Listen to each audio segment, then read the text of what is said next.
This guy's a traitor, a treasonous, and he has broken every law of the United States, and I'm not for the death penalty.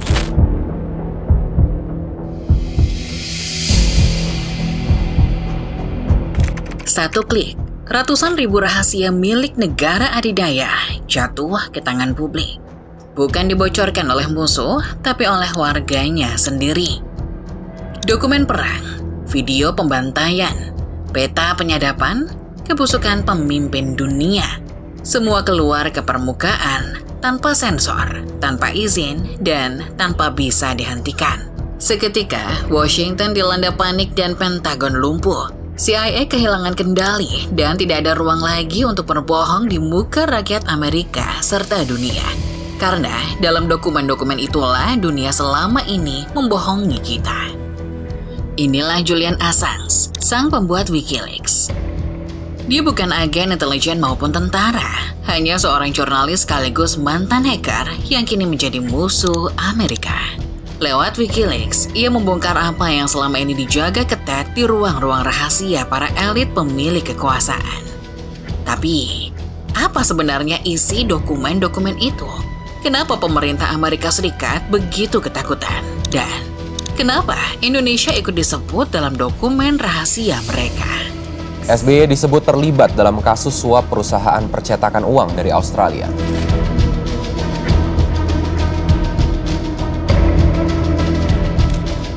Sekitar akhir 1980-an, seorang remaja dari Townsville, Australia, duduk di depan komputer tuanya, menyelinap masuk ke sistem milik NASA, seolah itu adalah hal termudah yang pernah dia lakukan. Namanya Julian Assange. Tapi di luar bawah tanah peretas internasional, ia dikenal dengan kode Mendax. Tetapi, ia bukan peretas biasa. Assange tidak mencuri uang, tak menyebar virus, ia hanya ingin tahu apa yang disembunyikan oleh negara-negara besar dari rakyatnya sendiri. Bersama dua temannya, Assange berhasil menembus jaringan komputer milik Pentagon, Citibank, bahkan Departemen Pertahanan Amerika Serikat. Pada 1991, saat usianya baru 20 tahun, dia hampir masuk penjara. Tapi hakim menyebut tindakannya sebagai hasil dari rasa ingin tahu yang tinggi. Tapi, rasa ingin tahu itu tidak pernah padam.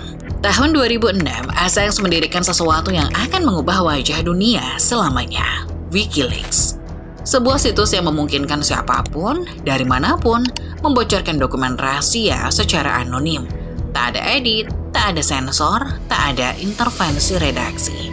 Wikileaks lahir dari filosofi transparansi radikal yang meyakini bahwa semua kekuasaan harus diawasi oleh publik. Dan satu-satunya cara untuk melawan kejahatan negara adalah dengan membukanya ke dunia. Bukan sebagian, tapi semua. Bocoran pertama yang dipublikasikan Wikileaks bukan tentang perang, tapi tentang korupsi diam-diam di balik senyum diplomatik.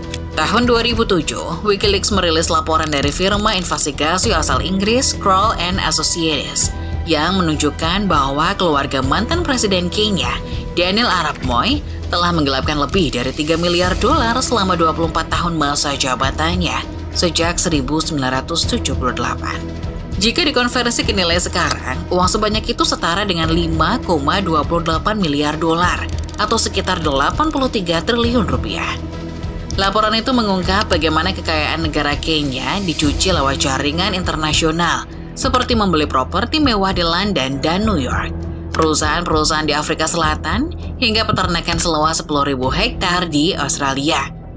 Ironisnya, kasus ini terbongkar saat separuh dari 35 juta warga Kenya saat itu hidup dalam garis kemiskinan ekstrim yang ditentukan PBB. Di tahun yang sama, Wikileaks membocorkan dokumen militer Amerika Serikat berjudul Camp Delta Standard Operating Procedures, manual rahasia untuk mengelola Guantanamo Bay, penjara militer paling kontroversial di dunia.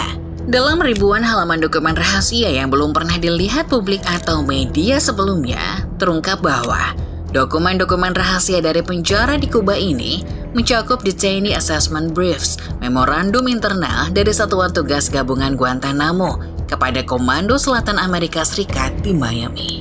Di dalamnya terdapat evaluasi lengkap 765 orang dari total 779 tahanan di penjara Guantanamo, mulai dari kondisi medis, foto-foto tahanan, hingga rekomendasi apakah mereka seharusnya dibebaskan dipindahkan, atau tetap ditahan tanpa batas waktu.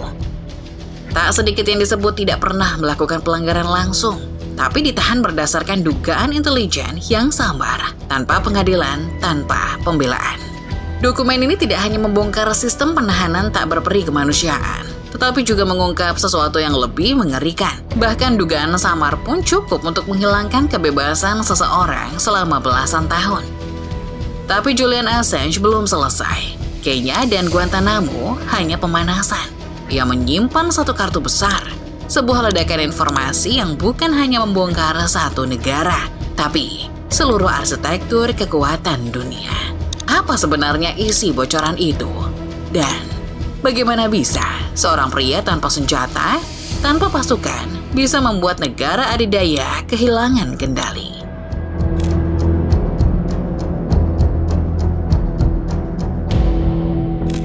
5 April 2010, Wikileaks merilis video yang selama bertahun-tahun ditutup rapat oleh militer Amerika berjudul Collateral Murder. Rekaman itu berasal dari kamera pengintai helikopter Apache Amerika Serikat berkode Crazy Horse 18, merekam serangan udara di New Baghdad, Irak pada 12 Juli 2007. Dari udara, suara para prajurit terdengar santai. Mereka berbincang melalui radio, tertawa, bercanda, meminta izin untuk menembak, bahkan memuji satu sama lain atas serangan yang dibuat.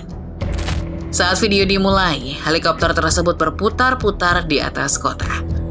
Kamera kemudian fokus pada sekelompok pria berjalan di jalan.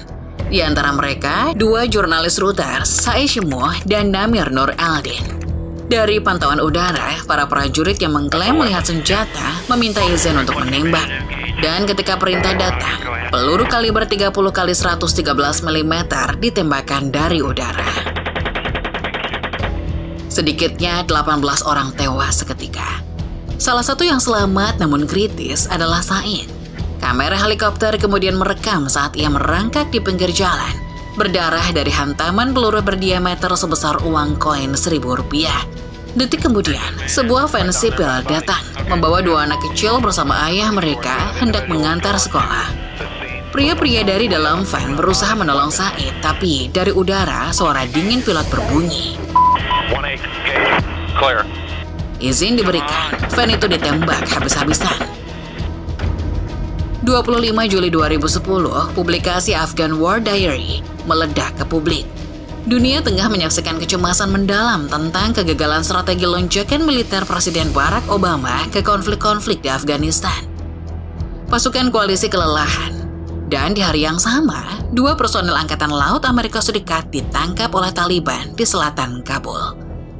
Dalam lebih dari 75.000 dokumen yang bocor, muncul gambaran suram tentang medan perang Afghanistan, mulai dari operasi bayangan, angka korban sipil yang tidak dipublikasi, dan kebohongan yang disimpan dari mata dunia.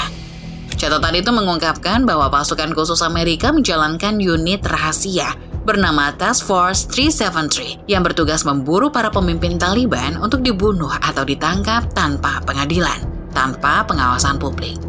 Ini bukan operasi militer biasa, ini perburuan manusia yang legalitasnya tak pernah diuji di ruang sidang. Beberapa dokumen juga menunjukkan bahwa militer Amerika menutupi fakta bahwa Taliban telah memperoleh rudal kendali darat ke udara, ancaman serius bagi pesawat-pesawat sekutu. Sementara di langit, drone Reaper mulai memainkan peran utama. Dikendalikan oleh pangkalan di Nevada, pesawat tak berawak ini memburu target dan melepaskan misil tanpa pernah melihat wajah lawannya secara langsung. Namun, kekerasan bukan hanya datang dari langit. Taliban pun meningkatkan kampanye bom pinggir jalan, menyebabkan pembantaian besar-besaran terhadap warga sipil. Lebih dari 2.000 nyawa rakyat biasa melayang dalam serangan brutal ini. Tapi, korban sipil tak hanya datang dari musuh. Dalam catatan militer Amerika yang bocor, insiden ketika pasukan koalisi membunuh warga sipil sering disebut blue on white. Setidaknya ada 144 peristiwa semacam itu dalam laporan. Sebagian disebabkan oleh serangan udara yang kontroversial.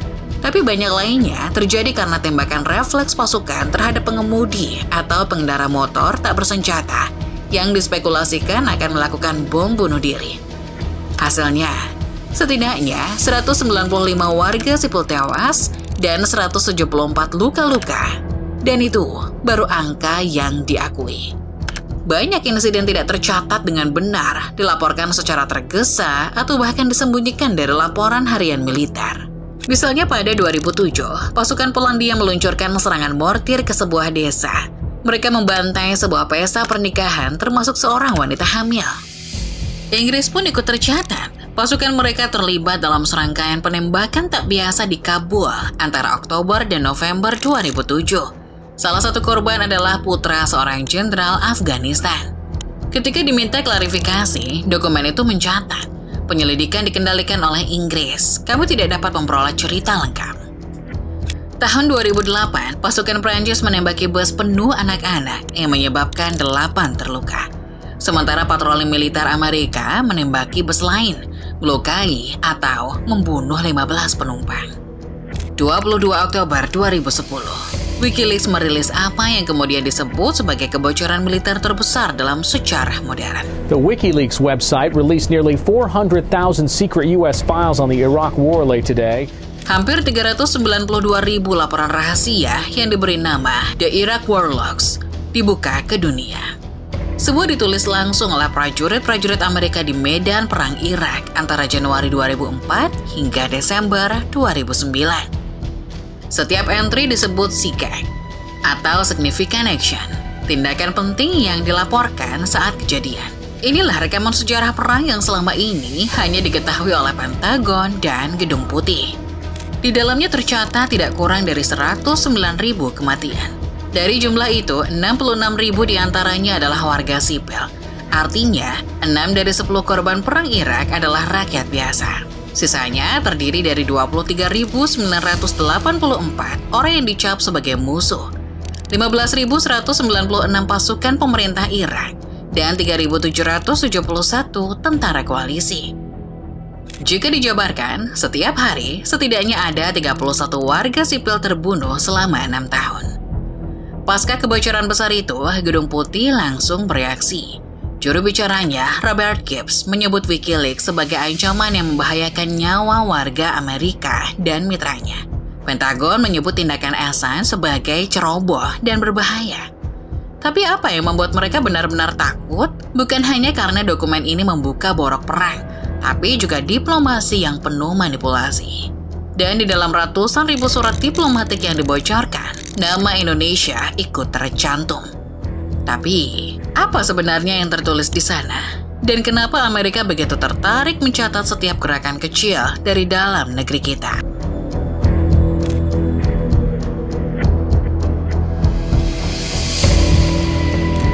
November 2010, WikiLeaks membuka 1,6 GB file teks berisi lebih dari 250.000 catatan diplomatik rahasia milik Departemen Luar Negeri Amerika Serikat. Catatan-catatan ini dikirim dari atau menuju lebih dari 250 kedutaan dan konsulat Amerika Serikat di seluruh dunia, tertanggal antara 1966 hingga awal 2010. Bahasa di dalamnya bukan sekedar formalitas diplomatik, tapi berisi negosiasi kasar, tekanan politik, dan kadang penghinaan terang-terangan terhadap pemimpin negara lain. Semua itu ditulis dalam sistem yang diklasifikasikan sebagai Secret No-Fort, yang berarti dokumen ini bahkan tidak boleh dibagikan kepada warga non-Amerika. Tapi kini, apa saja isinya? Di dalamnya bukan hanya analisis politik biasa. Ada informasi sensitif tentang korupsi elit rezim asing, pengiriman senjata rahasia, perdagangan manusia, dan bahkan upaya negara-negara seperti Iran dan Libya untuk melanggar sanksi internasional demi program nuklir mereka. Yang tidak diduga namun juga tidak mengejutkan, nama Indonesia ikut disebut dalam beberapa laporan rahasia tersebut. Topiknya bukan hal yang enteng, ini menyangkut Papua, Freeport, pelanggaran HAM oleh TNI, hingga kelompok radikal di Solo. Di Papua, dokumen menunjukkan bahwa pemerintah Amerika Serikat sadar penuh akan dugaan pelanggaran HAM oleh militer Indonesia. Mereka mencatat bahwa TNI memiliki otonomi besar di wilayah ini dan terlibat dalam aktivitas tak resmi seperti penebangan liar dan penyelundupan obat-obatan terlarang. Tapi, alih-alih mengecam atau memberi sanksi, Washington tetap menjalin kerjasama militer. Kenapa? Karena Papua menyimpan satu nama, Freeport. tambang emas dan tembaga terbesar di dunia dengan kepentingan korporat Amerika di dalamnya. Dalam dokumen yang sama yang dibocorkan Wikileaks, Amerika Serikat sudah lama tahu tentang konflik bersenjata di Aceh. Mereka mencatat bahwa Indonesia tengah menghadapi pemberontakan separatis besar dan upaya damai serta tawaran otonomi dari Presiden Abdurrahman Wahid ditolak mentah-mentah oleh kelompok bersenjata yang menginginkan kemerdekaan penuh. Gencatan senjata berulang kali gagal, dan yang lebih dalam, militer Indonesia berjalan tanpa kendali. Para pemimpin sipil tak mampu membatasi operasi militer yang kerap memicu pelanggaran HAM dan pengungsian massal. Meski pemerintahan Presiden Bush mendesak Indonesia untuk mencari solusi damai, mereka tak pernah secara tegas mengecam kekerasan militer. Dalam laporan lain, diplomat Amerika memberikan hasil pemantauan di Solo akibat kekhawatiran Washington terhadap potensi radikalisme di Indonesia, terutama di Solo. Awal 2000-an, Solo dikenal dunia bukan karena budaya, tapi karena teror. Tidak lama setelah insiden 9/11 di Amerika, kelompok radikal Majelis Mujahidin Indonesia berkeliaran di jalan, mengancam wisatawan asing, bahkan menyerbu hotel-hotel dengan niat sweeping bule-bule. Di pinggiran kota berdiri pesantren Ruki, milik Abu Bakar Ba'asyir, tokoh spiritual Jemaah Islamiyah, dalang bom Bali 2002. Solo saat itu tidak bisa berbuat banyak akibat pemerintahan yang korup dan lemah. Tapi 4 tahun kemudian, situasi berubah. Joko Widodo terpilih sebagai wali kota. Dalam laporan diplomatik Amerika Serikat, duta besar mencatat perubahan drastis. Solo jadi aman, bersih, dan terbuka. Radikalisme masih ada, tapi sudah kehilangan cengkramannya. Bagi Amerika, Jokowi adalah contoh bahwa ekstremisme bisa dilawan dengan kepemimpinan, bukan kekerasan. Washington melihatnya sebagai harapan atau mungkin sebagai investasi politik jangka panjang. Tapi, di balik semua kebocoran ini, ada satu pertanyaan yang belum kita jawab. Siapa sebenarnya yang membocorkan rahasia negara adidaya ini? Dan, kenapa mereka berani untuk melawan sebuah negara?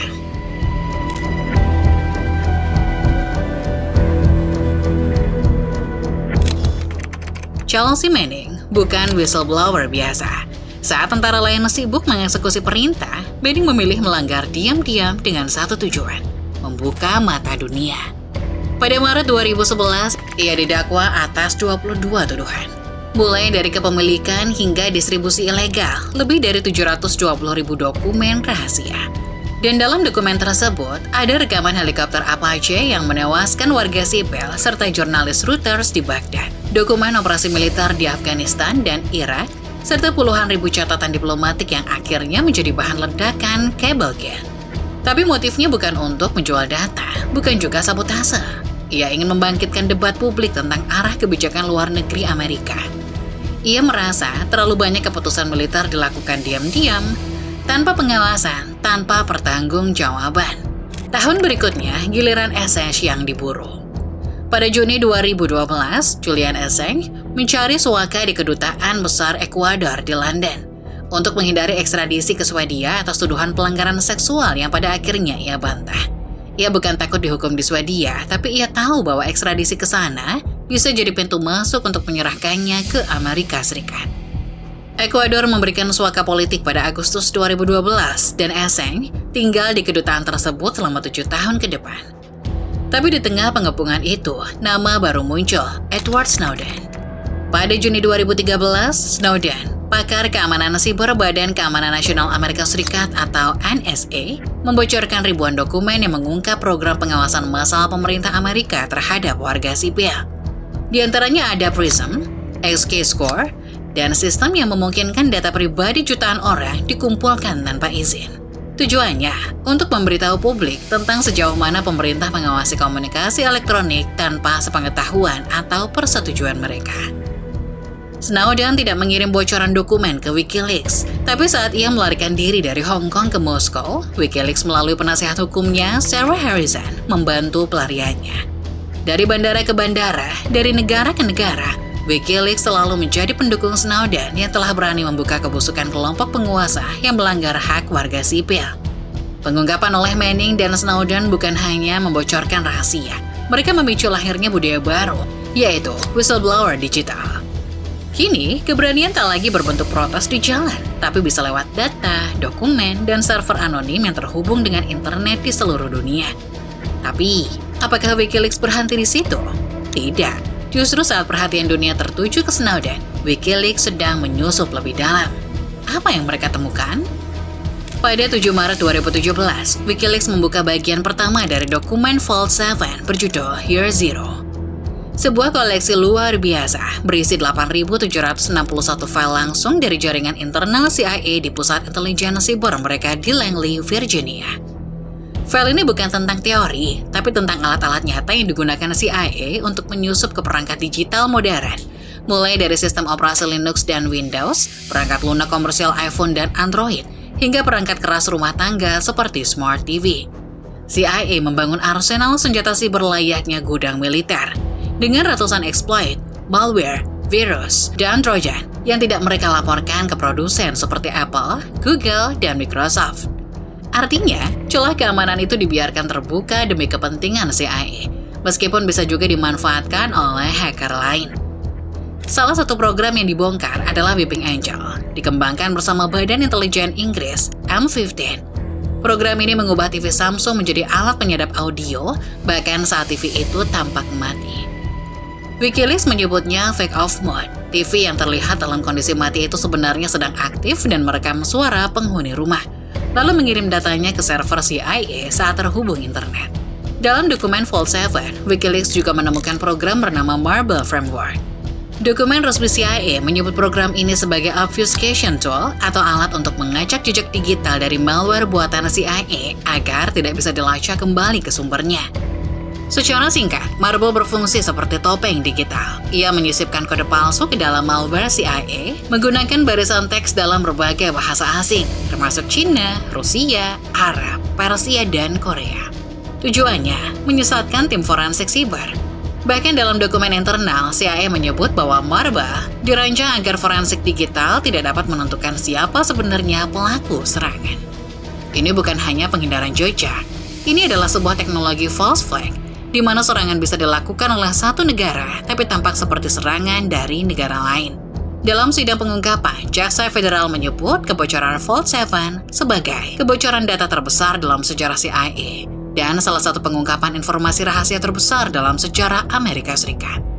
Joshua Skoll, mantan ahli perangkat lunak CIA, dijatuhi 40 tahun penjara, karena bukan cuma dokumen yang ia bocorkan, tapi seluruh senjata digital CIA.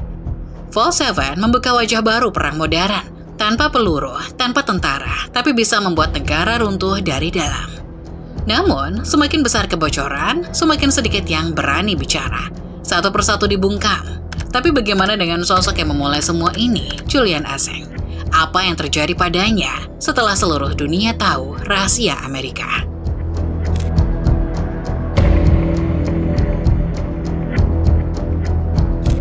Pada 11 April 2019, kamera dunia menangkap momen yang mengejutkan. Julian Assange, pendiri WikiLeaks, diseret keluar dari kedutaan besar Ekuador di London. Rambutnya acak-acakan, janggut lebat, wajahnya marah. Setelah 7 tahun berada di bawah perlindungan diplomatik, Ekuador akhirnya mencabut suaka politiknya. Presiden Lenin Moreno menuduh Assange melanggar syarat suaka, bersikap kasar terhadap staf kedutaan, bahkan membocorkan informasi pribadi presiden sendiri, termasuk foto-foto keluarga dan kehidupan mewahnya melalui outlet media yang diyakini berafiliasi dengan WikiLeaks. Pemerintah Ekuador menyebut keputusannya sebagai langkah atas perilaku provokatif dan tidak tertahankan. Tapi di balik semua alasan itu, banyak yang melihat pencabutan ini sebagai bagian dari tekanan geopolitik, terutama dari Amerika Serikat. Tak lama setelah penangkapannya, Amerika Serikat mengajukan ekstradisi. Pada 23 Mei 2019, Assange dituduh melanggar Espionage Act 1917, Undang-Undang Spionase Amerika yang awalnya dibuat saat Perang Dunia Pertama untuk menindak mata-mata asing. Tapi kali ini, dakwaannya ditujukan ke seorang jurnalis. Total ada 18 dakwaan, termasuk 17 pasal Undang-Undang Spionase dan 1 tuduhan konspirasi peretasan. Tuduhan itu berkaitan dengan pengumpulan, kepemilikan, dan publikasi dokumen rahasia, termasuk komunikasi internal militer dan laporan diplomatik yang Assange dapat dari Chelsea Manning. Organisasi jurnalis dan pembela kebebasan pers menyuarakan kekhawatiran besar, karena untuk pertama kalinya dalam sejarah Amerika, Undang-Undang Spionase digunakan terhadap seorang penerbit.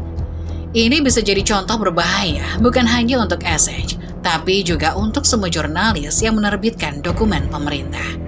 Proses hukumnya berlarut, rumit, dan penuh tekanan diplomatik.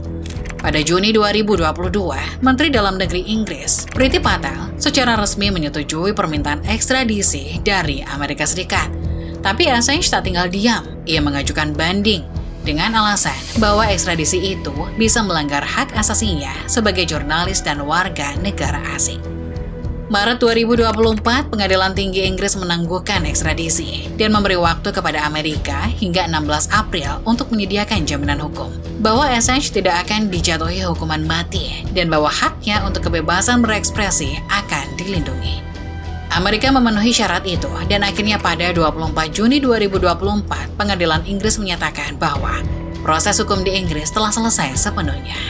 Di hari yang sama, Assange naik pesawat dari Bandara Stansted menuju Saipan, sebuah wilayah Amerika Serikat di Pasifik yang jauh dari jangkauan mata reporter dan jurnalis.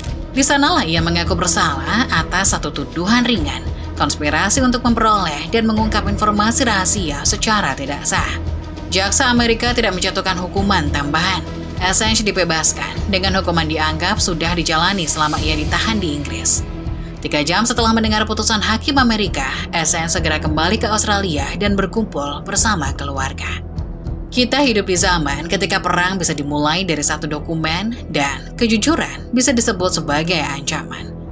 Julian Assange membocorkan rahasia, tapi bukan untuk mencuri, bukan untuk menjual. Ia hanya percaya satu hal, publik berhak tahu apa yang dilakukan atas nama mereka. Ia diburu, dikurung, dibungkam, tapi ide tentang transparansi itu tak bisa ditangkap. Dunia bisa membungkam satu orang, tapi pertanyaan ini akan tetap hidup. Jika membocorkan kejahatan disebut kejahatan, lalu siapa yang sedang dilindungi? Dan siapa yang sebenarnya kita lindungi? Tulis pendapatmu di komentar. Karena mungkin perlawanan tak hanya datang dari demonstrasi. Mungkin perlawanan dimulai dari keberanian untuk bertanya dan mencari tahu.